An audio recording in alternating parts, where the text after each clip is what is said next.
고난 내 영혼 편히 쉴 곳과 풍랑 이로도 안전한 포구 폭풍까지도 다스리시는 주의 영원한 팔을 의지해 주의 영원하신 팔 함께 하사 항상 나를 붙드시니 어느 곳에 가든지 요동하지 않음은 주의 팔을 의지함이라. 세상 친구들 나를 버려도 예수를 함께 동행함으로 주의 은혜가 충만하리니 주의 영원한 팔을 의지해 주의 영원하신 팔 함께 하사 항상 나를 붙드시니 어느 곳에 가든지 요동하지 않음은 주의 팔을 의지함이라. 나의 믿음이 연약해져도 미리 예비한 힘을 주시며 위태할 때도 안보하시는 주의 영원한 팔을 의지해 주의 영원하신 팔 함께 하사 항상 나를 붙드시니 어느 곳에 가든지 요동하지 않음은 주의 팔을 의지함이라.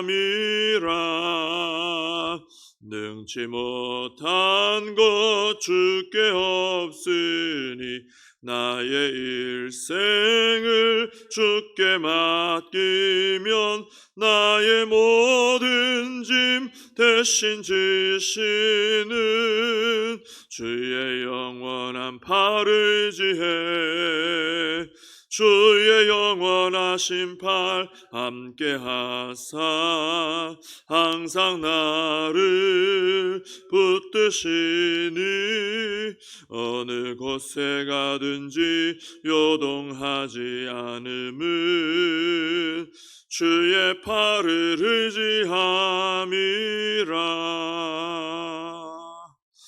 사도신경으로 신앙 고백하시겠습니다. 전능하사 천지를 만드신 하나님 아버지를 내가 믿사오며 그 외아들 우리 주 예수 그리스도를 믿사오니 이는 성령으로 잉태하사 동정녀 마리아에게 나시고 본디오 빌라도에게 고난을 받으사 십자가에 못 박혀 죽으시고 장사한 지 사흘 만에 죽은 자 가운데서 다시 살아나시며 하늘에 오르사 전능하신 하나님 우편에 앉아 계시다가 저리로서 산 자와 죽은 자를 심판하러 오시리라. 성령을 믿사오며 거룩한 공회와 성도가 서로 교통하는 것과 죄를 사하여 주시는 것과 몸이 다시 사는 것과 영원히 사는 것을 믿사옵나이다. 아멘. 사도행전 28장 11절에서 15절까지입니다. 사도행전 28장 11절에서 15절까지 말씀을 봉독해 드리겠습니다. 석 달 후에 우리가 그 섬에서 겨울을 난 알렉산드리아 배를 타고 떠나니 그 배의 머리 장식은 디오스구로라. 수라구사에 대고 사흘을 있다가 거기서 둘러가서 레기온에 이르러 하루를 지낸 후 남풍이 일어나므로 이튿날 보디올에 이르러 거기서 형제들을 만나 그들의 청함을 받아 이레를 함께 머무니라. 그래서 우리는 이와 같이 로마로 가니라. 그곳 형제들이 우리 소식을 듣고 앞비오 광장과 트레이스 타베르네까지 맞으러 오니 바울이 그들을 보고 하나님께 감사하고 담대한 마음을 얻으니라. 아멘. 바울 일행은 이 멜리데라는 섬에 이제 들어와서 석 달을 이제 있었습니다. 석 달이 지난 후에 이제 겨울이 지나가지고 이제 알렉산드리아 배를 타고 이제 다시 이제 출발을 하는데, 이 배의 특징을 하나 설명하기를, 이제 머리 장식이 디오스구로다 이렇게 했습니다. 디오스구로 이렇게 되어 있죠. 이 디오스구로는 제우스 신으로 숭배했던 그 제우스의 쌍둥이 아들들, 이런 뜻입니다. 이 아들들은 제우스하고 달의 신 레다 사이에서 태어난 쌍둥이 형제 카스토르하고 폴룩스라는 신입니다. 당시 사람들은 이 쌍둥이를 이제 항해할 때, 바다에서 이제 항해할 때 지켜주는 수호신이다 이렇게 믿었어요. 그러니까 이제 그 앞에 이제 달아놓은 것이죠. 그리고 이 두 형제의 이름을 딴 별자리가 있는데 그게 바로 쌍둥이 자리입니다. 이 쌍둥이 자리는 항해하는 사람들에게 행운의 징조로 여겨졌다고 합니다. 우리나라도 그렇고 또 여기도 보니까 그렇고, 세계 어느 나라든지 배를 타고 나가는 분들은 굉장히 위험한 일이기 때문에 그런지 몰라도 이렇게 어떤 신을 이렇게 숭배하고 그 신에게 제사하고 이런 일들을 하는 것을 보게 됩니다. 근데 여기도 보니까 수호신을 상징하는 물건을 배 머리에 이렇게 달고 이렇게 다녔던 거죠. 우리 지켜주소서 한 거죠. 자, 그런데 우리가 지금까지 이 멜리데 섬의 풍랑을 만나서 멜리데 섬에 도착하게 되고 하는 이런 전 과정을 우리가 앞에서 지켜봤는데, 그 봤던 것처럼 바다에서도 보호해 주시는 분은 이 무슨 쌍둥이 신이나 뭐 이런 것이 아니고 사실은 바다를 지으신 하나님이시다라는 것을 우리는 이미 과정을 보고 알고 있습니다. 그래서 이 이방인들은 이렇게 배에다가 이렇게 뭔가를 올리고 그래야 좀 안심이 되고 이렇게 하지만은, 하나님 믿는 사람들에게는 이런 것이 전혀 필요가 없다라는 것이죠.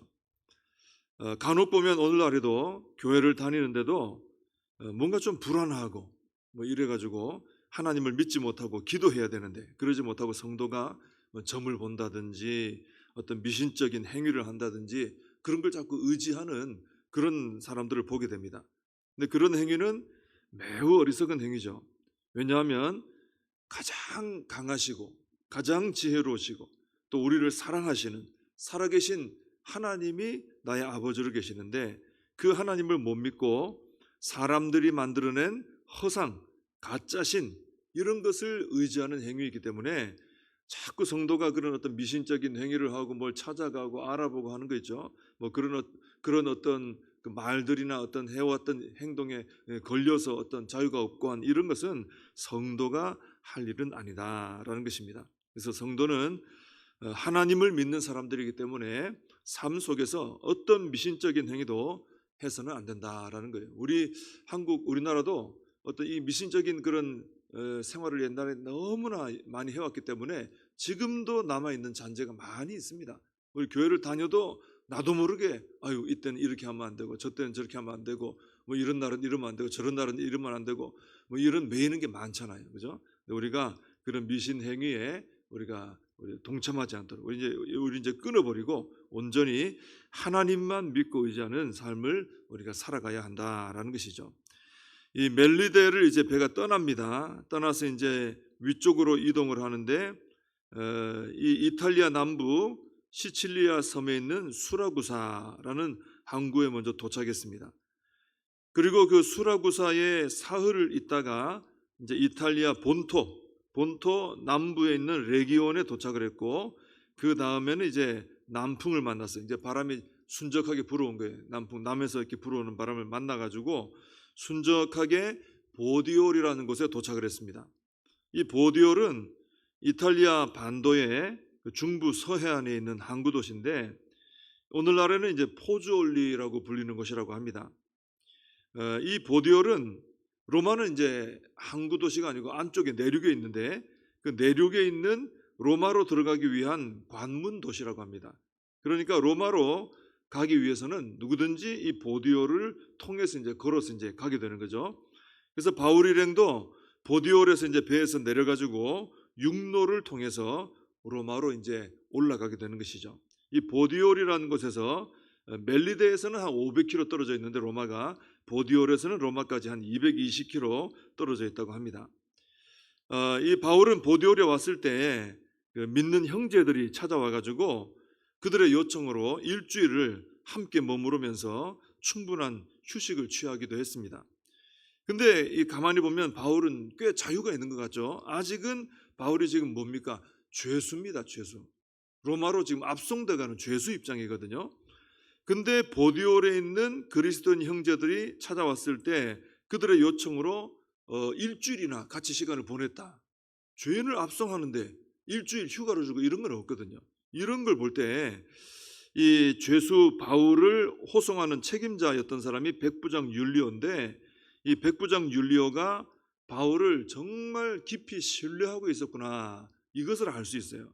이 사람 바울은 정말 믿어도 되는 사람이다. 그리고 뭐 존경하는 마음까지 생긴 것 같아요. 그 멜리데 섬에서의 그런 경험들, 이걸 통해 독사에 물려도 죽지 않고 그 섬 사람들 고쳐주고 이런 모습을 보고 율리오가 바울을 이렇게 신뢰하게 된 것 같습니다. 그래서 바울에게 좀 혜택도 주고 좀 여가 시간도 주고 이렇게 했던 것 같아요. 이 바울과 율리오의 관계를 볼 때 오늘날 교회도 이웃들에게 이런 신뢰를 얻을 수 있으면 참 좋겠다, 그런 생각을 좀 하게 됩니다. 교회마다 참 문제 중에 하나, 기도 제목 중에 하나는 이웃들과 어떻게 잘 지내느냐, 이게 참 기도 제목 중에 하나거든요. 근데 바울이 율리오의 신뢰를 얻기 위해서 어떤 세상적인 노력을 한 것은 없습니다. 뭐 돈을 준다든지 뭐 앞에 가서 뭐 이렇게 좀 잘 보이려고 애를 썼다든지 이런 건 전혀 없습니다. 단지 바울은 하나님을 향한 믿음을 지켰을 뿐이고 하나님 들려주신 말씀을 전했을 뿐이고 또 하나님께서 주신 능력으로 사역했을 뿐입니다. 하나님 중심으로 열심히 뭔가를 했을 뿐이에요. 특히 바울은 자신을 처음에 믿어주지 않았던 이 사람들을, 백부장도 안 믿어주고 다 믿어줬거든요. 이 사람들을 미워하지 않았어요. 그렇게 배척하고 싫어하고 무시하면은 미워하는 마음이 생길 수도 있는데 또 자기 잡아가는 사람들이니까. 근데 미워하지 않고 주님의 사랑으로 이 사람들을 돌봐줬습니다. 이 사람들이 유익할 수 있도록 자꾸 조언도 해주고요. 또 음식도 먹고 힘을 내게 해주고, 추우면 또 멜리데 섬에서 불까지 지펴주고 나무까지 들고 와서 불 지펴주고 하면서 사랑으로 섬겼습니다. 그래서 오늘날 교회가 지역사회를 통해 신뢰를 얻는 것도 이 지역사회에게 어떤 세상적인 방법으로 잘 보여서 신뢰를 얻는 것이 아니라 우리가 하나님을 믿는 부분에 있어서는, 믿음에 있어서는 절대로 타협한다든지 물러서서는 안 되겠죠. 그러지는 않고 주님의 사랑으로 사랑하고 섬김으로 신뢰를 얻어야 된다. 바울을 통해서 이제 그것을 좀 배우게 되는 것이죠. 교회가 믿음까지 양보하면서 세상에 신뢰를 얻으려고 해서는 안 됩니다. 왜냐하면 결국 교회가 믿음을 양보하면은 세상에 줄 게 없어요. 베드로 사도가 그랬던 것처럼 우리가 은과 금은 없다 이거예요. 근데 예수 그리스도의 이름에 권세로 일어나게 하잖아요. 그러니까 교회는 믿음, 성령의 어떤 권세, 이런 하나님을 믿는 믿음, 이것이 있어야 세상을 이렇게 섬길 수가 있거든요. 그래서 그것까지 양보하고 타협하면서까지 세상에게 신뢰를 얻으려 해서는 안 된다는 것입니다. 교회는 믿음을 지키면서 주님께로부터 생명을 받아서 그 생명을 세상에 나눠줘야 되는 것이죠. 그래서 믿음을 지키되 주님의 사랑으로 섬겨서 거룩한 영향을 통해 신뢰를 받아야 된다라는 것입니다. 자, 이렇게 바울이 로마로 이제 오게 되는데 이 소식이 전해지니까 로마에 있는 그리스도인 형제들이 그 소식을 듣고 앞비오 광장과 트레이스 타베르네라는 곳까지 맞으러 나왔습니다. 이 앞비오 광장은 로마에서 남쪽으로 약 70km 정도 떨어져 있는 곳입니다. 굉장히 멀리 내려온 거죠. 그리고 또 한 무리는 이제 앞비오 광장보다 더 북쪽, 이제 로마 쪽에 가까운 트레이스 타베르네까지 와서 맞이했다 그랬습니다. 여기도 로마에서 한 56km 정도 떨어져 있는 곳입니다. 이 앞비오라는 곳은 남쪽에서 로마로 들어가려고 할 때 이용하는 이제 주요 간선 도로였습니다. 그리고 이 거리에는 수많은 여관들이 있었다고 합니다. 이 트레이스 타베르네라는 말도 뜻이 세 개의 여관 이런 뜻입니다. 세 개, 하나 둘 셋 할 때 그 세 개의 여관. 그래서 예전 성경에는 지금은 우리가 이 트레이스 타베르네라고 이제 본 이름으로 써 있지만은 예전 성경에는 삼관이라고 되어 있었죠. 삼관. 그래서 앞비오 저자와 삼관까지 이렇게 기록이 되어 있었죠.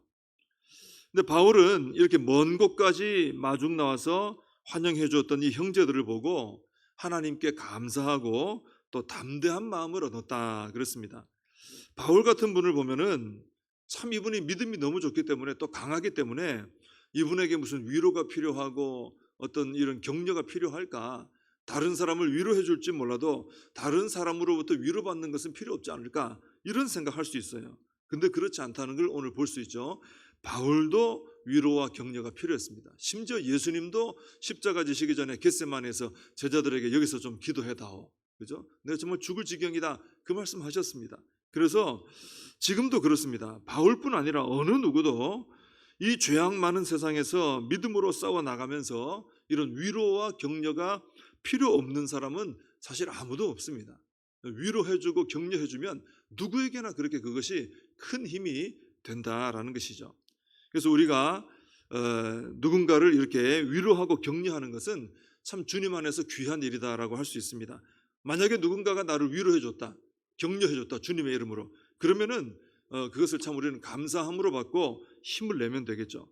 근데 또 내가 누군가를 격려하고 위로해 줘야 됩니다. 그래서 우리가 한번 생각해 볼 필요는 있겠죠. 오늘 내가 우리 복정교회 성도님들 중에 누굴 좀 위로해 줄 사람이 있나, 누굴 좀 격려해서 용기를 얻게 해줘야 될 사람이 있나, 돌아보면 분명히 있을 겁니다. 그런 분들이 있으면은 기도하고 그분들에게 연락을 한다든지 뭐 이렇게 어떤 방법을 통해서든지 격려해주고 위로해주면 나의 작은 관심과 격려와 위로를 통해서 그 성도님이 힘을 얻는 은혜가 있게 될 줄로 믿습니다. 그래서 우리가 서로 위로하고 격려하는 우리 복정교회 모든 성도님들이 되어야 될 줄로 믿습니다. 함께 기도하겠습니다. 하나님 아버지, 사도 바울은 믿음을 가지고 하나님을 잘 섬기면서 사랑으로 이방인들을 섬겼습니다. 그랬더니 결국 그들의 신뢰를 얻게 된 것을 보게 됩니다. 하나님, 저희도 믿음은 양보하지 않되 하나님의 사랑으로 이웃들을 잘 섬겨서 우리 주변 이웃들 지역사회로부터 인정받고 신뢰받는 교회가 되어질 수 있도록, 그래서 하나님의 영광을 잘 드러내는 교회가 될 수 있도록 저희 복정교회를 하나님 축복하여 주시옵소서. 하나님 아버지, 바울 사도도 참 강해 보이지만은 위로와 격려가 필요한 사람이었습니다. 로마의 성도들이 사랑하는 마음으로 먼 곳까지 내려와 환영하니 사도 바울이 담대함을 얻었다고 했습니다. 저희들도 하나님 이런 격려와 위로가 필요한 줄로 믿습니다. 우리 서로 돌아보면서 격려할 분이 있으면 격려해드리고 또 위로할 사람이 있으면 위로하면서 서로 힘을 내어 살아가는 저희들이 되게 하여 주시옵소서. 예수님의 이름으로 기도하옵나이다. 아멘. 주님 가르쳐 주신 기도로 예배를 마칩니다. 하늘에 계신 우리 아버지여, 이름이 거룩히 여김을 받으시오며 나라의 임하옵시며 뜻이 하늘에서 이룬 것 같이 땅에서도 이루어지이다. 오늘날 우리에게 일용할 양식을 주옵시고 우리가 우리에게 죄진 자를 사하여 준 것 같이 우리 죄를 사하여 주옵시고 우리를 시험에 들게 하지 마옵시고 다만 악에서 구하옵소서. 대개 나라와 권세와 영광이 아버지께 영원히 있사옵나이다. 아멘. 오늘 말씀 붙들고 함께 기도하시고 이 나라와 민족을 위하여 또 우리 교회와 다음 세대 우리 청년대학부의 수련회를 위해서 우리 사명을 붙들고 함께 기도하겠습니다.